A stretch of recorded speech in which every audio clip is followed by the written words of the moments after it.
Hello guys, I am Vishal, electrical and electronics engineer. इस video में मैं आपको बताऊंगा what is the difference between ferrite core transformers and iron core transformers.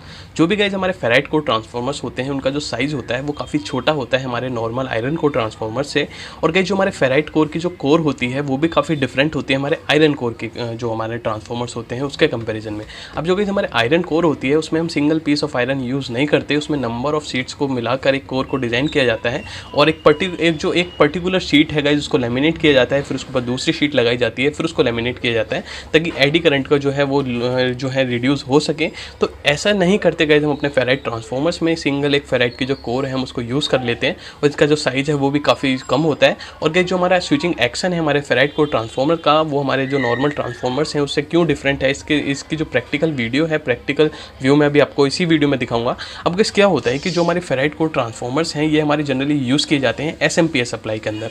SMPS supply stands for guys switching mode power supply. जहाँ पर भी हमारी switching mode power supply होती है, जहाँ पर भी हम हाई फ्रीक्वेंसी पर वर्क करते हैं, उधर जो हमारे ट्रांसफार्मर्स यूज़ किए जाते हैं उधर हमारे फेराइट कोर ट्रांसफार्मर्स यूज़ किए जाते हैं। अब गाइस इसका कुछ रीज़न है, जो भी हमारी फेराइट कोर होती है गाइस उसका जो रेजिस्टेंस होता है वो काफ़ी ज़्यादा होता है as compare to iron core. अब फेराइट कोर का रेजिस्टेंस ज़्यादा होने की वजह से क्या होता है गाइस, जब भी हम इसमें हाई फ्रीक्वेंसी ऑफ करंट हम प्रोवाइड कराते हैं, हाई फ्रीक्वेंसी ऑफ वोल्टेज जब भी हम ट्रांसफार्मर को देते हैं तो फ्रीक्वेंसी इंक्रीज़ करने पर क्या होता है गाइस, जो हमारे लॉसेज हैं वो इंक्रीज़ हो जाते थे हमारे नॉर्मल जो हमारा ट्रांसफार्मर होता है उसमें हम 50 हर्ट्ज़ की फ्रीक्वेंसी को सप्लाई कराते हैं। जैसे ही 50 हर्ट्ज़ की फ्रीक्वेंसी जाती है, आयरन कोर का कुछ रेजिस्टेंस होता है जिसकी वजह से जो एडी करंट है वो प्रोड्यूस हो जाते हैं हमारे कोर के अंदर। बट फेराइट कोर का गाइस एक एडवांटेज ये है कि जब भी हम इसमें हाई फ्रीक्वेंसी भी अगर इसमें अप्लाई कराएं, इसमें हम किलो हर्ट्ज़ की frequency 10 kilo hertz, 20 kilo hertz, mega hertz की जो फ्रीक्वेंसी है वो हम इसमें प्रोवाइड कराते हैं। कहाँ पर गाइस आपके 50 हर्ट्ज़ की फ्रीक्वेंसी को हम प्रोवाइड करा रहे थे, यहाँ पर हम किलो हर्ट्ज़ की फ्रीक्वेंसी को प्रोवाइड करा रहे हैं। इसके बावजूद भी गाइस इसके जो कोर है उसके अंदर एडी करंट प्रोड्यूस नहीं होती क्योंकि ये फेराइट की बनी हुई होती है और फेराइट का जो रेजिस्टेंस होता है वो काफ़ी ज़्यादा होता है,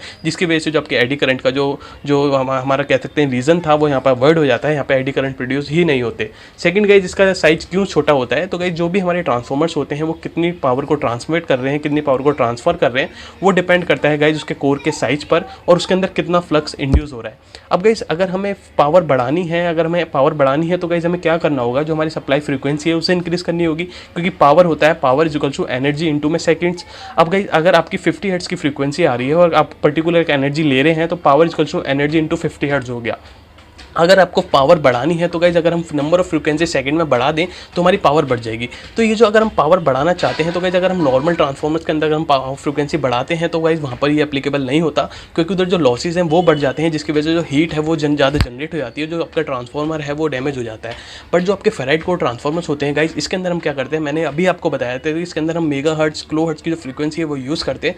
तो जैसे ही हम फ्रीक्वेंसी बढ़ा देते हैं तो मुझे पावर है वो ऑटोमेटिकली बढ़ जाती है, इसमें हमें ट्रांसफार्मर के साइज़ को बढ़ाने की ज़रूरत नहीं पड़ती। जैसे ही फ्रीक्वेंसी बढ़ेगी तो जैसे ही पर सेकंड की फ्रीक्वेंसी इंक्रीज हो जाएगी तो आपकी जो पावर है वो ऑटोमेटिकली बढ़ जाएगी। तो गाइस ये भी कुछ रीज़न होते हैं हमारे फेराइट कोर ट्रांसफार्मर्स को यूज़ करने के लिए। अब जो आपके फेराइट कोर ट्रांसफार्मर्स होते हैं गाइस इसका स्विचिंग एक्शन कैसे डिफरेंट होता है हमारे आयरन कोर ट्रांसफार्मर से, मैंने एक एक्सपेरिमेंट परफॉर्म कराया, आप उसको देखिए।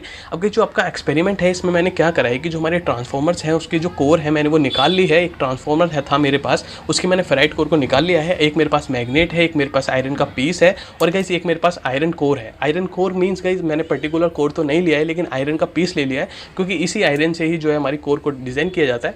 अब मैं गाइस क्या करूँगा कि जो मेरा मैग्नेट है उसको मैं फेराइट कोर के ऊपर लगाऊंगा, फिर इस मैग्नेट को लगाऊंगा और फिर इस जो मैग्नेट है जैसे ही फेराइट कोर पर आएगी तो जो हमारी कोर है वो एनर्जाइज हो जाएगी। अब जैसे ही कोर एनर्जाइज होगी तो एक मैं आयरन का पीस लूँगा, उससे मैं इसको अट्रैक्ट कराऊंगा और जैसे ही मैग्नेट हटाऊंगा तो हमारी कोर है वो डायरेक्ट डी एनर्जाइज हो जाएगी। तो जो स्विचिंग एक्शन है हमारी कोर का वो जैसे ही उसे मैग्नेट मिलती है वो तुरंत एनर्जाइज हो जाती है। जैसे ही उसके अंदर करंट आता है कोर के अंदर वैसे ही वो एनर्जाइज हो जाती है, जैसे ही वो करंट चले जाता है वो डी एनर्जाइज हो जाती है पर साइकिल के अंदर।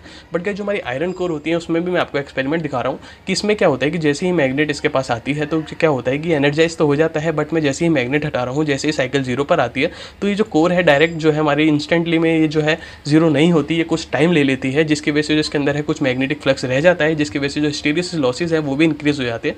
तो ये कुछ रीजंस है गाइस जिसकी वजह से हम फेराइट कोर को हम यूज़ करते हैं अपने ट्रांसफार्मर्स के अंदर। आई होप गाइज आपको ये वीडियो अच्छी लगी होगी। अगर वीडियो गाइज आपको अच्छी लगी हो तो वीडियो को लाइक कर देना, चैनल को भी सब्सक्राइब कर लेना।